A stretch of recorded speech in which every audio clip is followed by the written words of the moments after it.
ভোর যত এগিয়ে আসছে, হাওড়া শহর যেন ততই ঢুকে পড়ছে এক বিশাল ভাঙা গড়ার কর্মযজ্ঞে। উত্তর হাওড়া থেকে দক্ষিণ, প্রধান সড়ক থেকে গলিপথ, সর্বত্রই চলছে রাস্তা ভাঙা, নতুন করে নির্মাণ কিংবা মেরামতির কাজ। কোথাও পুরনো পিচ তুলে ঢালাই রাস্তা, কোথাও ভাঙা রাস্তার জোড়াতালি, আবার কোথাও সম্পূর্ণ নতুন করে রাস্তা তৈরির উদ্যোগ।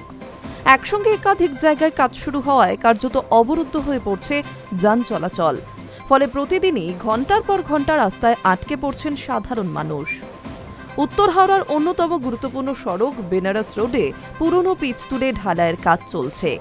কাজের জন্য একদিকে রাস্তা বন্ধ রাখতে হচ্ছে, যার ফলে অন্য দিক দিয়ে একমুখী কিংবা পাল্টা পথে যান চলাচল করাতে হচ্ছে। এর প্রভাব পড়ছে গোটা উত্তর হাওড়ার ট্রাফিক ব্যবস্থায়। সকাল সন্ধ্যা অফিস টাইমে পরিস্থিতি আরও ভয়াবহ হয়ে উঠছে। একই ছবি দক্ষিণ হাওড়ার শিবপুর এলাকাতেও। ফরসুর রোডে পিচ ঢালাইয়ের কাজ চলায় মাঝে মধ্যেই রাস্তা বন্ধ করে দেওয়া হচ্ছে। উল্টো দিক দিয়ে দুমুখী যান চলাচল করানো হচ্ছে, যা দুর্ঘটনার ঝুঁকি বাড়াচ্ছে বলেই মনে করছেন চালকেরা।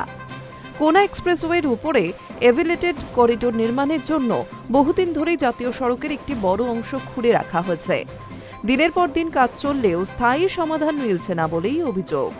শুধু বড় রাস্তা নয়, বাক্সারা, মন্দিরতলা, বকুলতলা, শালকিয়া, বেলগাছিয়া, কদমতলার মতো ঘনবসতিপূর্ণ এলাকাগুলির গলি রাস্তাতেও চলছে মেরামতির কাজ। কোথাও জল জমে কাজ থেমে যাচ্ছে, আবার কোথাও একসঙ্গে একাধিক গলি খোঁড়ায় স্থানীয় বাসিন্দাদের চলাচল কার্যত অসম্ভব হয়ে উঠছে। অ্যাম্বুলেন্স কিংবা জরুরি পরিষেবার গাড়ি ঢুকতে পারছে না, এমন অভিযোগও উঠছে। এর উপরে বিদ্যাসাগর সেতুতে প্রায় প্রতি রবিবারই রক্ষণাবেক্ষণ কিংবা মেরামতির জন্য যান চলাচল আংশিক বা সম্পূর্ণ বন্ধ থাকছে। ফলে উত্তর ও দক্ষিণ কলকাতার সঙ্গে হাওড়ার যোগাযোগে তৈরি হচ্ছে বড়সড় জট। বিকল্প সেতু ও রাস্তাগুলিতে চাপ বেড়ে গিয়ে যানজট চরম আকার নিচ্ছে। সাধারণ মানুষের ক্ষোভ ক্রমেই বাড়ছে। বেলগাছিয়ার বাসিন্দা তারাও জানাচ্ছেন, এইভাবে দুর্বিষহ হয়ে উঠছে তাদের যান চলাচল। শহরবাসীর দাবি, উন্নয়ন অবশ্যই দরকার, কিন্তু তা যেন সুপরিকল্পিত হয়। একসঙ্গে এত রাস্তা না খুঁড়ে পর্যায়ক্রমে কাজ, স্পষ্ট ট্রাফিক পরিকল্পনা ও আগাম ঘোষণা, এই তিনটে বিষয় মানা হলে দুর্ভোগ অনেকটাই কমতে পারে।